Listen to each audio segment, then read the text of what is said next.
पाप करते चले जा रहे हैं जन्म जन्म से। अब समझाओ तो समझ में नहीं आता। उनको चमत्कार दिखाओ कि आज बोले नाम तो जीवन में कभी दुख ना मिले बस। और जो कमा के रखा है उसको कौन भोगेगा? अवश्यमेव भोक्तव्यम कृतम कर्म शुभाशुभम। तुम्हारे जपने ना जपने से प्रभु में कोई फर्क नहीं पड़ता, तुम में फर्क पड़ जाएगा। अगर भगवत विमुख हुए तो यह भी जन्म नष्ट हो जाएगा। तुम्हारा अहंकार काम नहीं करेगा। अभी मानव देह मिला, कर लो थोड़े दिन अहंकार, इसके बाद पता चल जाएगा। इसलिए अहंकार छोड़ो, शास्त्राज्ञा, संत आज्ञा, गुरुजनों की आज्ञा का पालन करो, जिससे तुम्हारा हृदय महान हो जाए। उस महान को प्राप्त करने के लिए हृदय महान चाहिए। तुम्हारा स्वरूप ही है आनंदमय। जीव सहज सुख त्यागी, सहज सुख राशि। तू अपने को नहीं जान पा रहा, इसलिए देह भाव से पापाचरण कर रहा है। अरे सावधान रहना चाहिए। दूसरे की निंदा सुनने मात्र से उसके सारे पाप हमारे ऊपर आ जाते हैं। कहीं परनिंदा हो रही हो तो वहां का सिद्धांत है, कान में अंगुली डाले, राधा राधा, कान में इसलिए कि अब दोबारा शब्द ना पढ़ पावे, और वहां से खड़ा होकर चला जाए। यदि सभा में किसी की निंदा हो रही है और वहां आप बैठे हैं तो आपको वैसे ही अपराध लगेगा जैसी वो निंदा कर रहा है, या उसका विरोध करे। जैसे शिशुपाल श्री भगवान के लिए मलिन शब्द उच्चारण कर रहा था, भीष्म जी खड़े हो गए, महाभागवत है, अगर प्रभु के प्रति अब एक भी शब्द बोला तो भगवान ने कहा शांत हो जाओ, तुम शांत हो जाओ, तुम मत बोलो।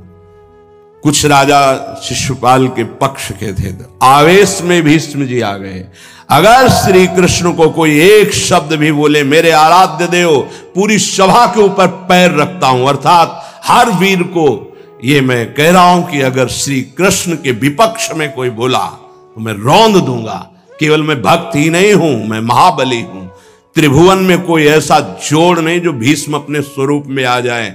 और फिर उसे वही भीष्म जी जब अधर्म के पक्ष में खड़े हो गए, पांडवों के विपक्ष में, वही भगवान पांडवों के पक्ष में तो दंड मिला, 6 महीना बाणों की शैया पर पड़े रहे। अधर्म के कारण परास्त हुए ने, ऐसे महावीर महाभागवत को कोई परास्त कर सके असंभव। परम पावन गंगा जी के गर्भ में रहे, जिन गंगा जी का एक बूंद भी अगर शरीर छूटते समय चला जाए तो परम पद मिलता है, उनके गर्भ में रहे। अगर अधर्म का पक्ष ले लिया गया, अधर्म हो रहा है, सभा में बैठे हैं, तो उसी समय तेज नष्ट हो जाएगा, पुण्य नष्ट हो जाएगा, पाप का भागी बनेगा, जैसे भीष्म जैसे महापुरुष को भी बनना पड़ा।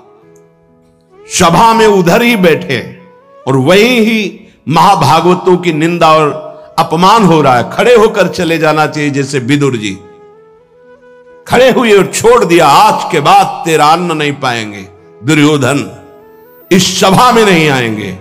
जिस सभा में धर्मात्माओं की निंदा हो, उस सभा का त्याग कर दे। एकांत फूस की झोपड़ी बनाकर रहना पसंद, भिक्षा मांग के खाना पसंद, अधर्मियों का अन्न नहीं, अधर्म सभा का सेवन नहीं।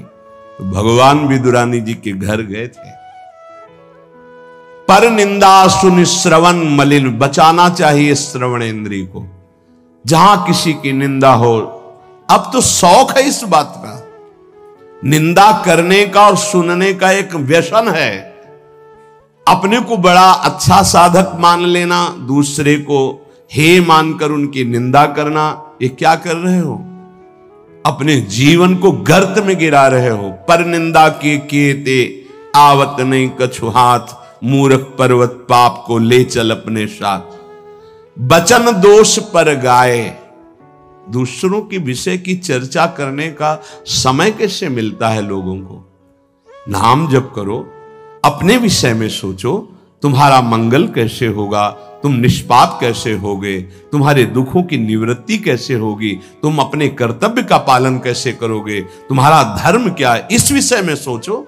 दूसरों के विषय में बोलने की हमारे पास समय वृत्ति कैसे है? ना तो वृत्ति होनी चाहिए ना समय।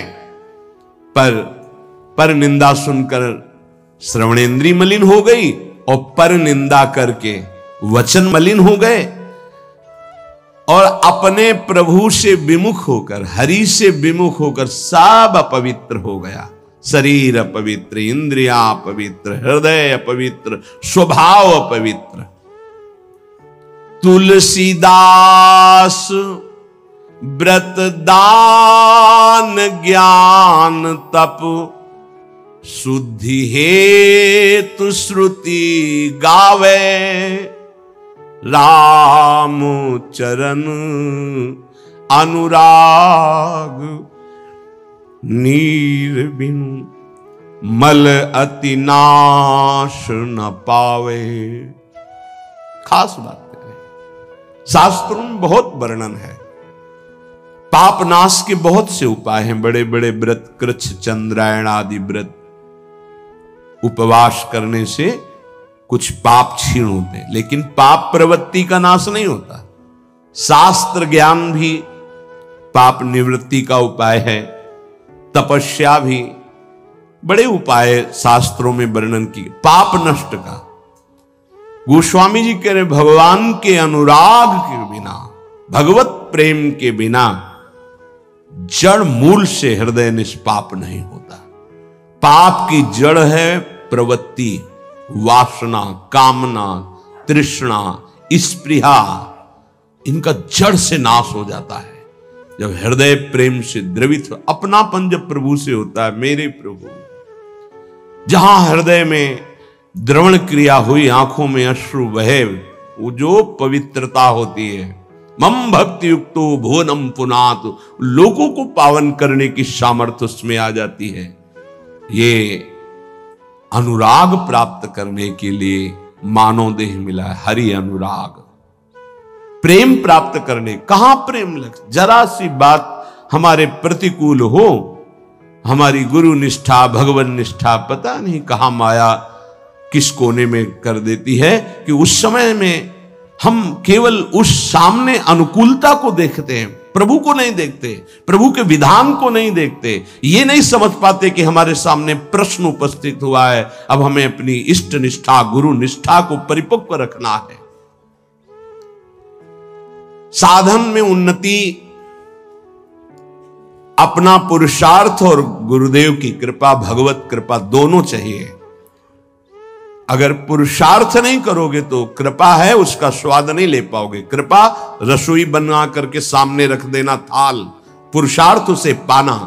पूज्यपाद श्री उड़िया बाबा जी महाराज कहते हैं, साधक का प्रयास और भगवान गुरुदेव की कृपा, ये दोनों सिद्धावस्था की प्राप्ति में अत्यंत आवश्यक हैं। कायर बन के हाथ पे हाथ रख के बैठ जाए कि वो कृपा से सब हो जाएगा, ये कायरता कृपा नहीं सिखाती, ये कायरता है। पुरुषार्थ जितना हम में अध्यात्म बल है उसके अनुसार हम चल रहे, बकाया सब कृपा से हो जाएगा, पक्का हो जाएगा। मन क्रम वचन छाड़ी चतुराई और भजत कृपा करी है रघुराई। मन से, वचन से, कर्म से ये चतुरता छोड़ो, अब सब कृपा से हो जाएगा। तो तुम प्रमाद करो और तुम्हारे ऊपर कृपा का प्रभाव जागृत हो जाए, ऐसा कभी नहीं देखा गया। जितना आप में सामर्थ्य मिली उसको लगाओ, शेष चिंता मत करो, कृपा पूरी कर देगी, पर आपको लगना होगा। साधक का पुरुषार्थ, निज चेष्टा और भगवत गुरु कृपा, ये सिद्धावस्था को प्राप्त कराती है। साधक का पुरुषार्थ अगर नहीं लगेगा तो विपरीत दिशा में चला जाएगा, असाधन बनने लगेगा। उपासक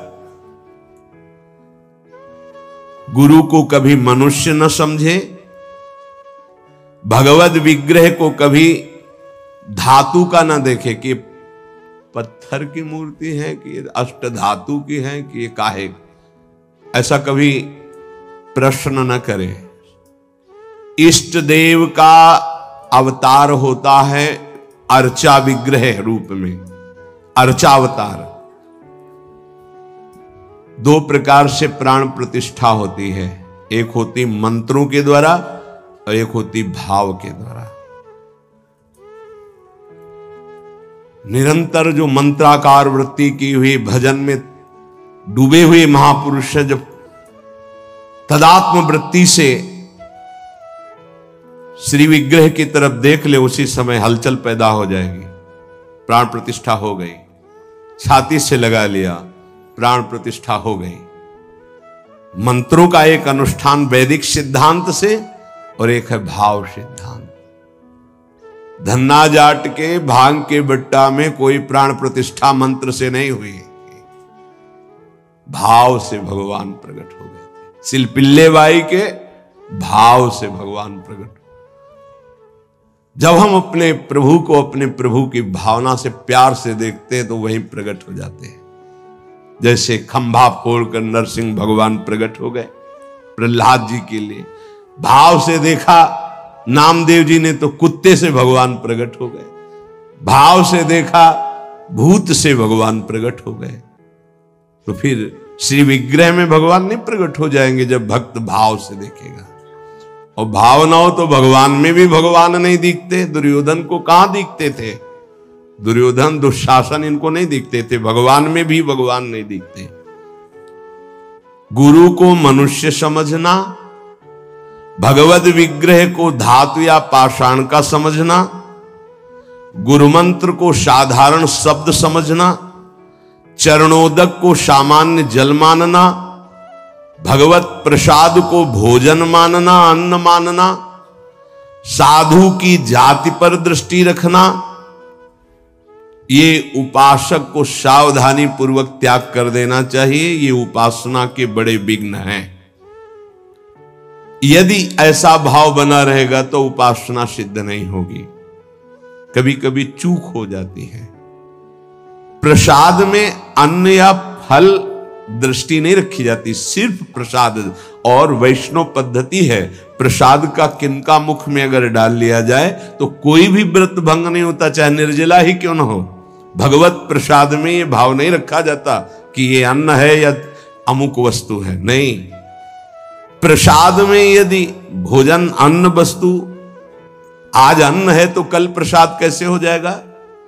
प्रसाद तो सिर्फ प्रसाद है और उसका किनका डालने से हर व्रत की पूर्णता होती है। चरणामृत, जैसे जो लोग नहीं जानते, वो जब बटता है तो बोले थोड़ा जल हमको भी दे दीजिए। जल नहीं है, चरणामृत है। चरणामृत को जल समझना, प्रभु के सामने जाकर के पूछना, ये मूर्ति काहे की है? पत्थर की है, संगमरमर की है, ये धातु की है? बड़ा अपराध कर रहे हो। ऐसा कभी प्रभु के श्री विग्रह के सामने नहीं। ये संत किस जाति के हैं? ऐसा कभी नहीं। गुरुदेव साक्षात परब्रह्म तस्मै श्री गुरुवे, ऐसा भाव कहां हो पाता है? परब्रह्म परमात्मा भाव गुरुदेव पर हो पाना है तो बड़ी मुश्किल की बात है। यहां साधु भाव ही हो जाए बहुत बड़ी बात है कि ये संत है। पूर्ण मनुष्य बुद्धि बनी रहती है। इसीलिए हमको अपने गुरुदेव में आराध्य देव नहीं दिखाते, नहीं तो गुरुदेव अपने स्वरूप को ही तो दिखाने के लिए विराजमान है। इसमें शिष्य के नेत्र की बात है। गुरुदेव तो कृपालु हुए हैं। जब हरिव्यास देवाचार्य जी अपने गुरुदेव के पास आए तो जब शिष्यत्व की बात की तो उन्होंने कहा, तुम्हें कुछ दिखाई दे रहा है? बोले नहीं, जाओ 12 वर्ष गिरिराज जी की परिक्रमा। फिर आए, राधे राधे। अब कुछ दिखाई दे रहा है? बोले नहीं, फिर जाओ 12 वर्ष। 24 वर्ष राधा राधा रटते हुए गिरिराज जी की परिक्रमा लगाई। जब आए बोले अब दिखाई दे रहे? बोले हाँ, आपकी गोद में प्रिया प्रीतम विराजमान है। ये अब दृष्टि आई। गुरु को मनुष्य मानना, प्रायः मनुष्य ही मानते हैं। हमें लगता है कि 1000 में कोई 1-2 ऐसे होंगे जो ये भाव हो कि गुरुदेव हमारे ब्रह्म हैं। छवि या मूर्ति विराजमान करके तो पूजा सब करेंगे, लेकिन मनुष्य बुद्धि या बहुत संत बुद्धि, उसमें भी प्रश्नवाचक चिन्ह।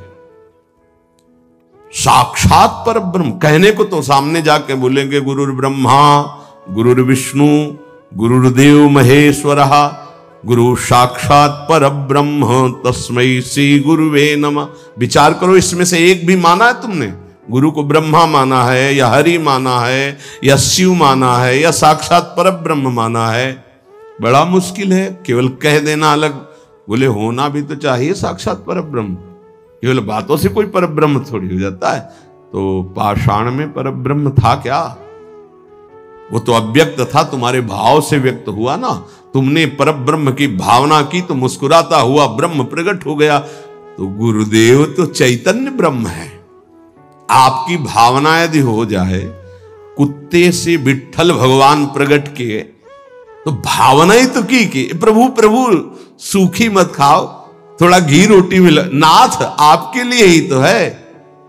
तो ऐसे देखो साक्षात विट्ठल भगवान गुरुदेव में, प्रभु आपका सर्वस्व, आपका प्राण मन तन सब, मैं आपकी ही तो उपासना कर रहा हूं, मुझे और कोई भगवान नहीं चाहिए। बस आपका साक्षात्कार हो, आप प्रसन्न हो जाएं, आपकी अधीनता। ऐसा कहां? ऐसा होगा तो भाव बदल जाएगा। गुरुदेव के प्रति परब्रह्म भाव हो जाए तो साधक को कुछ करना नहीं पड़ेगा, अपने आप उसके अंदर समस्त दैवी संपदा प्रकाशित हो जाएगी। परब्रह्म भाव होना बहुत कठिन है। गुरुदेव के प्रति परब्रह्म भाव हो गया तो उस भाव की सिद्धि होगी, चराचर जगत में परब्रह्म भाव हो जाएगा। क्योंकि गुरुदेव अखंड मंडलाकारम व्याप्तम चराचरम, तो चराचर में परब्रह्म भाव होते ही वो जीवन मुक्त हो जाएगा। बहुत कठिन बात है। इसलिए उपासक इस भाव को सिद्ध करे। गुरुदेव साक्षात परब्रह्म, भगवद विग्रह, साक्षात मेरे इष्ट देव, चरणोदक, अहो भाग्य जो हमें चरणामृत पीने को मिल रहा है, कोई जल नहीं। और गुरुदेव का मंत्र, ये कोई शब्द नहीं है, साक्षात इष्ट देव मिल गए, मुझे मंत्र मिल गया तो। पर ऐसी बुद्धि कहां है? पड़ा है एक कोने में हृदय में मंत्र, उसका बार बार स्मरण नहीं, बार बार दुलार प्यार नहीं मंत्र का। आप देखो मंत्र को कितना प्यार करते हैं आप। मंत्र का प्यार है बार बार स्मरण करना, दुलार करना। तो उसी का जागरण होगा तो वही प्रिया प्रीतम निकुंज सब उसी में छुपा है। ये जो मंत्र है ना, इसमें सब कुछ छुपा है। मंत्र की ही व्याख्या चतुरासी जी है, निज मंत्र की व्याख्या चतुरासी जी है। चतुरासी जी की व्याख्या 42 लीला और वृंदावन दास चाचा जितने भी पद गाए सब चतुरासी जी की व्याख्या है। और 84 जी निज मंत्र की व्याख्या है। ये अंदर की बात समझ। मंत्र मिला मतलब पूरे निकुंज की चाबी मिल गई। बीज मंत्र इसी को कहे, इसी से पूरा निकुंज रूपी वृक्ष प्रकाशित हो जाएगा। इष्ट देव में, गुरुदेव में जितना तुम्हारे भाव की कमी रहेगी उतना ही उपासना असफल रहेगी। जब अपने इष्ट देव के पास कोई जाता है, जैसे यहां से कोई बोले कि बरसाने जाए, हे सुनो श्री जी को हमारी भी दंडवत कर, अहो भाग्य आपके कि आप श्री जी के दर्शन करने जा रहे, हमारी दंडवत कह देना, हमारी स्मृति, हमारी भी अर्जी लगा देना। कोई आपका है, ईर्ष्या तो नहीं होगी ना, द्वेष तो नहीं होगा, उसके प्रति जलन का भाव तो नहीं होगा कि तो श्री जी के दर्शन के लिए जा रहा है। ऐसे ही यदि हमें गुरुदेव से प्रेम है और हमें दिखाई दे रहा कि गुरुदेव इनको ज्यादा प्यार कर रहे हैं, तो हमारा उससे ज्यादा प्यार हो जाएगा। आपके हो भाग्य, कभी हमारी भी स्मृति दिला देना, गुरुदेव को ये प्रदान कर देना। गुरुदेव, उसके अंदर द्वेष तो नहीं आएगा, जलन तो नहीं आएगी। जब मनुष्य बुद्धि होगी तब जलन होने लगेगी, तब ईर्ष्या जागृत हो जाएगी। नापना चाहिए अपने हृदय में कि गुरुदेव के प्रति मनुष्य बुद्धि का लक्षण है, साधु बुद्धि का लक्षण है, या साक्षात परब्रह्म का लक्षण है। इतनी गोपी जन थी, क्या किसी को किसी के प्रति ईर्ष्या थी क्या? एक साथ बैठकर सब कात्यायनी की उपासना, एक साथ यमुना स्नान, एक साथ अनुष्ठान श्री कृष्ण को प्रीतम रूप में प्राप्त करने का। ऐसे सहस्त्रों उपासक, सही पूछो तो इतना भी अंतर नहीं, सबके प्रति प्रभु का समान प्यार है। गुरुदेव का, प्रभु का। पर जो जितना प्रभु मानेगा, जितना अपनापन करेगा, वो दूर रहकर भी अनुभव करेगा कि गुरुदेव का, इष्ट देव का हमारे प्रति सबसे अधिक प्यार है। यह सबको अनुभव होगा। यदि आप पवित्र हृदय से, भगवत भाव से, तो आपको यह अनुभव होगा कि देखो, देखें या ना देखें, बोले या ना बोले, मिले या ना मिले, मेरा हृदय कहता है कि गुरुदेव, इष्ट देव सबसे ज्यादा मुझे प्यार करते हैं। ये भगवत भाव में रहता है। इष्ट देव और गुरुदेव की परिपूर्णता के भाव में जितनी कमी रहेगी, उपासना उतनी कच्ची रहेगी। इष्ट देव गुरुदेव की परिपूर्णता में, इष्ट देव में कभी एक देशीयता का भाव नहीं रहना चाहिए। मेरे इष्ट देव सर्वत्र विराजमान है, तभी सच्चिदानंद भाव पूर्ण होगा। मन उपासना किए बिना नहीं रह सकता, इसका स्वभाव है उपासना करना। यदि प्रभु की उपासना नहीं की तो भोगों की उपासना ये करेगा ही करेगा, तुम इसे रोक नहीं सकते हो।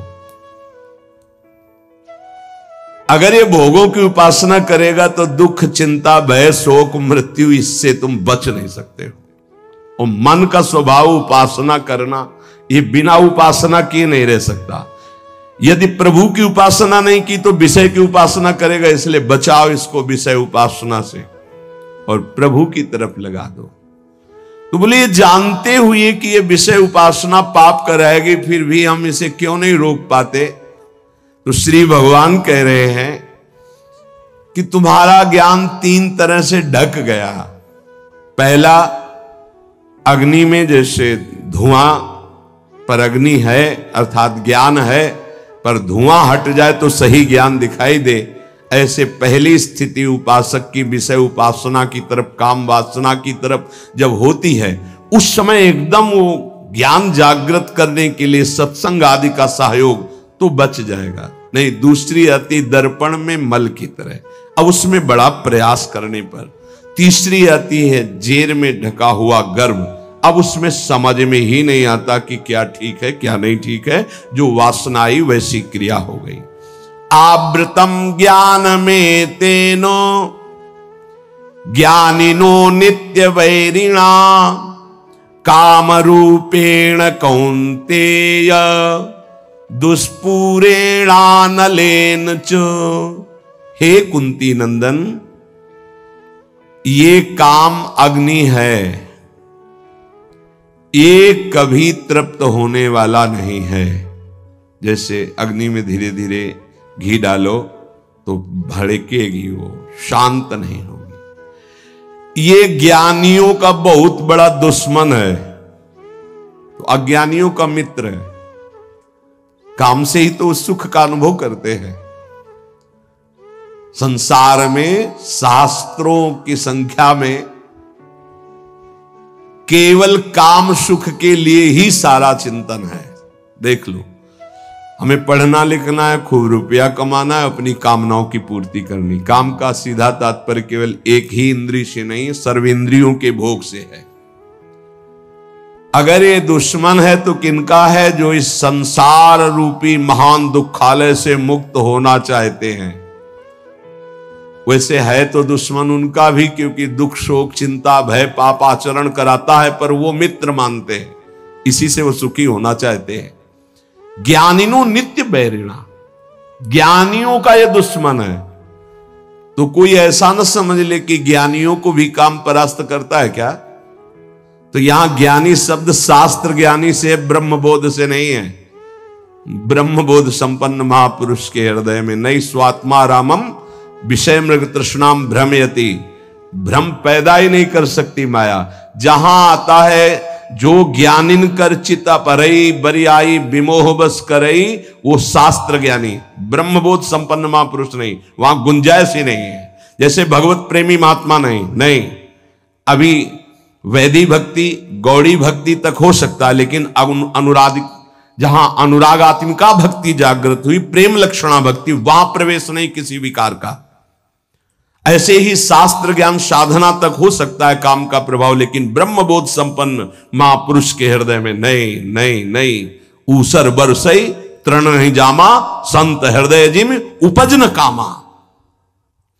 भगवान कह रहे हैं दुष्पूरेणा नलेन च, ये कभी पूर्णता नहीं होती काम में। अग्नि में घी की आहुति सुहाती सुहाती डाली जाए तो कभी वो बुझेगी नहीं, बढ़ती चली जाएगी। ऐसे ही कुछ लोग सिद्धांत कहते हैं भोग से योग। भाई शास्त्र तो आज्ञा नहीं करता ऐसा। न जातु कामः कामानाम उपभोगेन साम्यति हविषा कृष्ण वर्तमेव भूय एवाभिवर्धते। कभी काम भोग से कामनाओं की शांति नहीं होती और बढ़ती है जैसे आग में घी डालने से। कलयुग है, बड़े सिद्धांत चलेंगे। कलयुग में शास्त्र विरुद्ध आचरणों की बाढ़ आ जाएगी। शास्त्र सम्मत चलो, परिपक्व अवस्था आएगी तो सिद्ध हो जाओगे। सिद्धों का नाटक न करे, नहीं तो माया जब अपना नाटक खड़े करेगी तो आप टिक नहीं पाओगे। और जो सिद्ध हैं उनके आगे से लजाकर भाग जाती माया, अपना कोई प्रभाव नहीं दिखा पाती। नाटक मत करो, ईश्वर की माया बड़ी प्रबल है, डरते रहो। जब परिपक्व अवस्था आ जाएगी तो भ्रम ही खत्म हो जाएगा।